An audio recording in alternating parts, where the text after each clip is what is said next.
आजची रेसिपी दिसायला जेवढी मस्त आहे तेवढीच खाण्यासाठी खूप चविष्ट आणि पौष्टिक आहे। रवा, बेसन, तांदूळ न वापरता खूप सोप्या पद्धतीने ही रेसिपी बनवलेली आहे। तर 1 तासापूर्वी 1 वाटी सोल मुंगाची डाळ ही भिजत घातली होती। भिजलेली मुंगाची डाळ मिक्सरच्या भांड्यात टाकायची। आता डाळीचं प्रमाण कमी जास्त करू शकता। 1 पळी आंबट दही, 1 चमचा साखर आणि डाळीतलंच थोडंसं पाणी टाकून एकदम बारीक वाटून घ्यायचं। अशा पद्धतीचं बॅटर असलं पाहिजे। चवीनुसार मीठ, चिमूटभर पिवळा कलर टाकायचा आणि मिक्स करायचा आहे। त्यानंतर यामध्ये तेलाचा तडका टाकायचा। तर तेलामध्ये जिरं, मोहरी, कढीपत्ता, चिमूटभर हिंग टाकायचा आणि तो तडका त्यामध्ये टाकून मिक्स करायचा आहे। आता सगळ्यात शेवटी खायचा सोडा टाकायचा आणि मिक्स करायचं। आता हे करत असताना गॅसवर कढईमध्ये अगोदरच पाणी गरम होण्यासाठी ठेवायचं आहे। तर कढईतलं पाणी गरम झालेलं आहे। त्यामध्ये एक बाउल ठेवला तेल लावून, त्यामध्ये 1 वाटी ठेवलेली आहे आणि तयार बॅटर त्यामध्ये टाकायचं आहे। आता झाकण ठेवून 7 मिनिटं फुल गॅसवर होऊ द्यायचं आहे।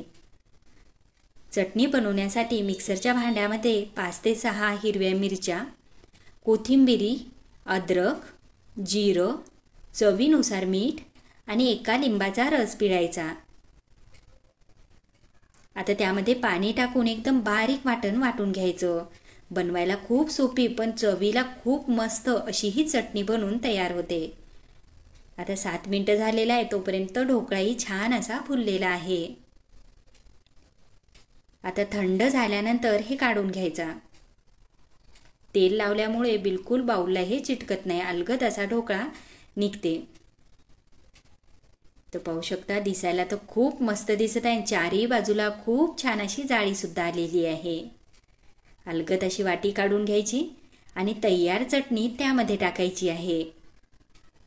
आता चटणी टाकल्यानंतर लगेच कट करायचं नाही, तर 5 मिनिटं किंवा 2 ते 3 मिनिटं थांबायचं आणि नंतर कट करायचं, म्हणजे ढोकळा चटणीतलं पाणी सगळं असं पिऊन घेईल। तर पाहू शकता छान अशी घट्ट चटणी झालेली आहे आणि त्यामधला रस्सा ढोकळ्यामध्ये गेलेला आहे। छान अशी जाळी सुद्धा आलेली आहे आणि खाण्यासाठी तर खूपच मस्त पौष्टिक अशी रेसिपी बनवून तयार झाली। आता ही बनवायची माझी पद्धत कशी वाटली कमेंट्स करून जरूर सांगा आणि आवडली तरच लाईक, शेअर आणि सबस्क्राईब।